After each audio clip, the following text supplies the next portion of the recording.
Halo, bertemu kembali di pembacaan kita untuk hari yang ke-55.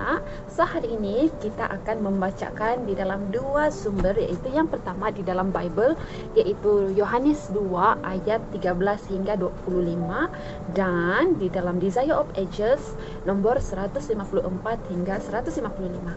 So, sebelum kita mulai pembacaan kita hari ini, mari kita berdoa.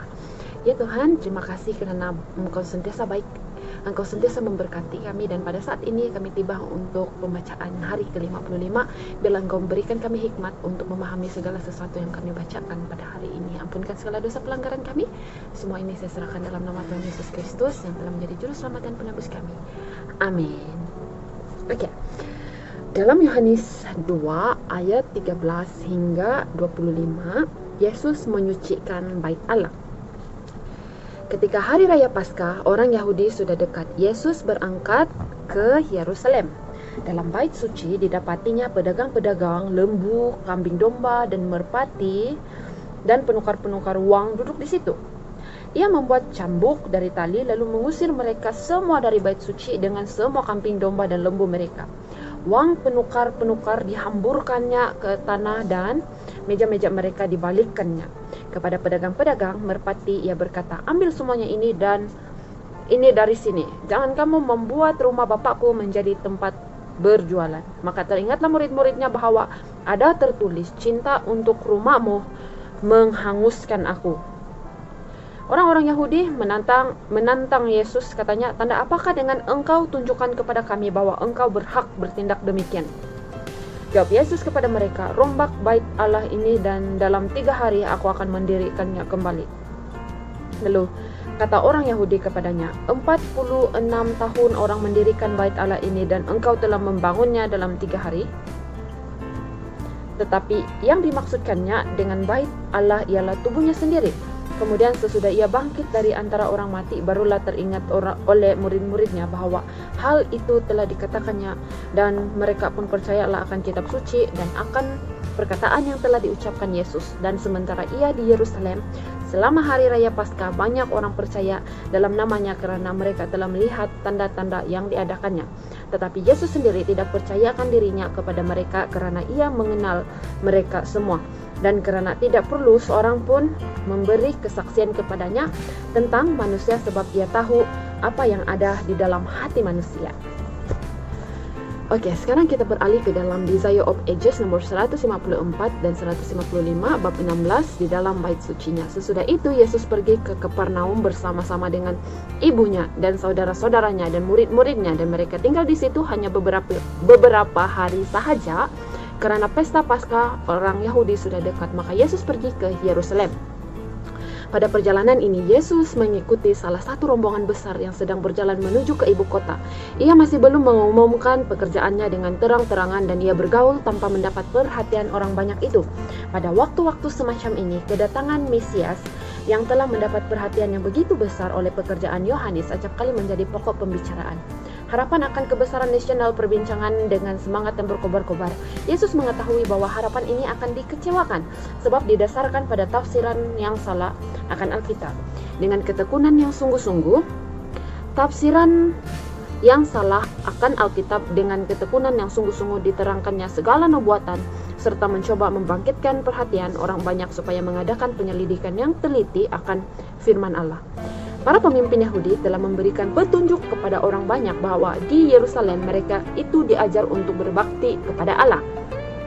Di sana sepanjang pekan pesta Paskah itu, banyak sekali orang berhimpun yang datang dari seluruh pelosok Palestina, bahkan dari negeri-negeri yang jauh. Halaman bait suci penuh dengan rombongan orang dari segala lapisan masyarakat. Banyak yang tidak dapat membawa serta korban yang harus dipersembahkan yang melambangkan korban besar itu. Untuk memudahkan bagi orang-orang ini, binatang-binatang diperjual belikan di halaman bait suci itu. Di sana segala lapisan masyarakat berhimpun untuk membeli korban mereka. Di sana semua uang asing ditukarkan dengan mata uang bait suci. Setiap orang Yahudi dituntut untuk membayar setengah shekel setiap tahun sebagai uang perdamaian kerana nyawanya. Keluaran 30 ayat 12 hingga 16. Dan uang yang dikumpulkan demikian itu digunakan untuk pemeliharaan bait suci. Selain ini, jumlah uang yang banyak dibawa sebagai persembahan sukarela untuk disimpan di perbendaharaan bait suci, maka adalah dituntut supaya semua orang asing ditukar dengan uang yang disebut shekel bait suci yang diterima untuk upacara bait yang kudus itu. Penukaran uang itu memberi kesempatan untuk penipuan dan pemerasan dan telah bertumbuh menjadi suatu perdagangan yang hina yang menjadi sumber penghasilan bagi imam-imam. Para pedagang menuntut harga yang terlalu tinggi untuk binatang yang dijual, lalu mereka membagi keuntungan mereka dengan imam-imam dan penghulu-penghulu yang dengan jalan demikian memperkayakan dirinya atas kerugian orang banyak. Orang-orang yang berbakti itu sudah diajar untuk mempercayai bahwa jikalau mereka tidak mempersembahkan korban, berkat Allah tidak akan dicurahkan kepada anak-anak dalam negeri mereka. Dengan demikian, daripada diperoleh harga yang tinggi untuk binatang-binatang itu, sebab setelah datang begitu jauh, orang banyak itu tidak mau pulang ke kediaman masing-masing dengan tidak menunaikan acara perbaktian yang untuk itu mereka telah datang. Banyak sekali korban-korban dipersembahkan pada waktu pesta Paskah itu dan angka penjualan di bait suci pun sangatlah besar. Kegaduhan yang ditimbulkannya menunjukkan perdagangan hewan yang ribut. Gantinya bait suci Allah di sana dapat didengar tawar-menawar yang ramai, lengu lembu, embik kambing, domba, dekut burung merpati,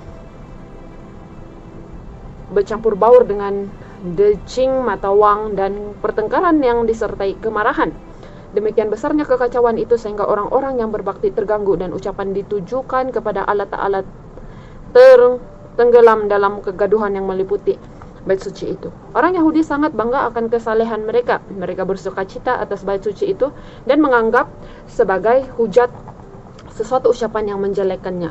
Mereka sangat keras dalam pelaksanaan upacara-upacara yang berhubungan dengan bait suci itu. Akan tetapi, lobah akan uang sudah mengalahkan ketelitian mereka. Mereka hampir tidak sabar lagi akan berapa jauh mereka telah menyimpang dari maksud semua segala upacara yang telah ditetapkan Allah sendiri. Ketika Tuhan turun ke Gunung Sinai, tempat itu disucikan oleh hadiratnya, Musa diperintahkan untuk memberi batas di sekeliling gunung itu serta menyucikannya, dan sabda Tuhan terdengar dalam amaran, jagalah baik-baik, jangan kamu mendaki gunung itu atau kena kepada kakinya, sebab siapapun yang kena kepada gunung itu pastilah ia dihukum mati. Tangan seorang pun tidak boleh merabanya, sebab pastilah ia dilempari dengan batu atau dipanahi sampai mati, baik binatang, baik manusia.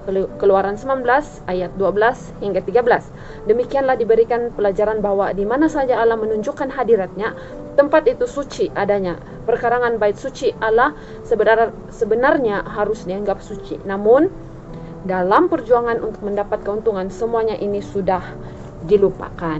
So, sampai di sini saja pembacaan kita untuk hari yang ke-55. Mari kita berdoa. Ya Tuhan Allah Bapa kami yang bertakhta di dalam kerajaan surga, terima kasih Tuhan atas pelajaran Engkau hari ini. Kami mengetahui bahwa bait suci Engkau adalah satu tempat yang kudus dan tidak boleh ada perdagangan di dalam bait suci tersebut Tuhan. Di mana saja yang Engkau ada, wujudkan hadirat-Mu Tuhan. Kami harus menganggap semuanya itu suci, termasuk gereja.